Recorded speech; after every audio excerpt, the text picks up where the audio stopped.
முதலமைச்சர் ஸ்டாலின் அவர்களே, இது ஒரு குடும்பத்தின் ஆட்சிக்கும் தமிழ்நாட்டு மக்களுக்குமான தேர்தல். இது ஒரு குடும்பத்தின் ஆட்சிக்கும் தமிழ்நாட்டு மக்களுக்குமான தேர்தல். குடும்ப ஆட்சியை முடிவு கட்டுகின்ற தேர்தல் இன்றைக்கு மலைக்கோட்டை மாநகரிலே நடைபெறுகிறது. பிரதமர் நரேந்திர மோடிஜி எப்பொழுதெல்லாம் சென்னைக்கு வருகிறார்களோ, பிரதமர் நரேந்திர மோடிஜி எப்பொழுதெல்லாம் தமிழகத்திற்கு வருகிறார்களோ, அப்பொழுதெல்லாம் தாய்மாமன் சீர்கொண்டு வருவதை போல, தாய்மாமன் வீட்டு சீர் வருவதை போல இன்றைக்கும் 5600 கோடி ரூபாய்க்கு அடிக்கல் நாட்டியிருக்கிறார்கள். இன்றைக்கும் மதுரைக்கு வரும்போது 4400 கோடி ரூபாய். மதுரைக்கு வரும்போது தாய்மாமன் வீட்டு சீர் வருவது கூட லேட்டாக வரும்.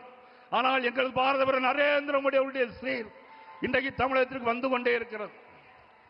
கப்பல் போக்குவரத்துறை அமைச்சர் சர்வானந்த சோனாவால் அவர்கள் 1700 கோடி ரூபாய்க்கு திட்டங்களை தூத்துக்குடியிலே தந்தார்கள்.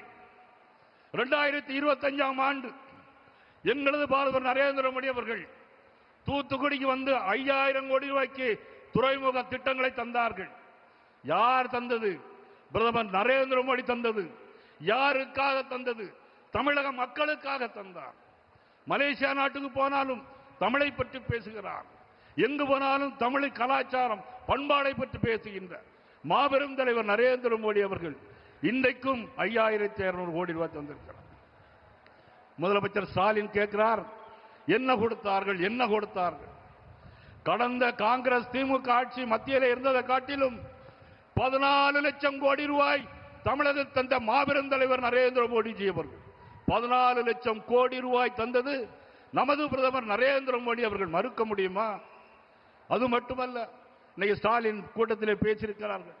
எல்லா தொண்டர்களையும் பார்த்து பேசியிருக்கிறார்கள். கிரிக்கெட் போட்டியில் கடைசி பந்து வேகமாக வீசணும் அப்படின்னு சொல்லியிருக்கார். நான் கேட்கிறேன் முதலமைச்சர் ஸ்டாலின் அவர்களை பார்த்து, நீங்கள் வீசுவதற்கு விக்கெட்டே இருக்காது, களத்தில் விக்கெட்டே இருக்காது, எங்க பந்து வீச போகிறீர்கள்? வெகு விரைவில் அதற்கான காரணம் தன்னுடைய மக்களுக்கான ஆட்சி.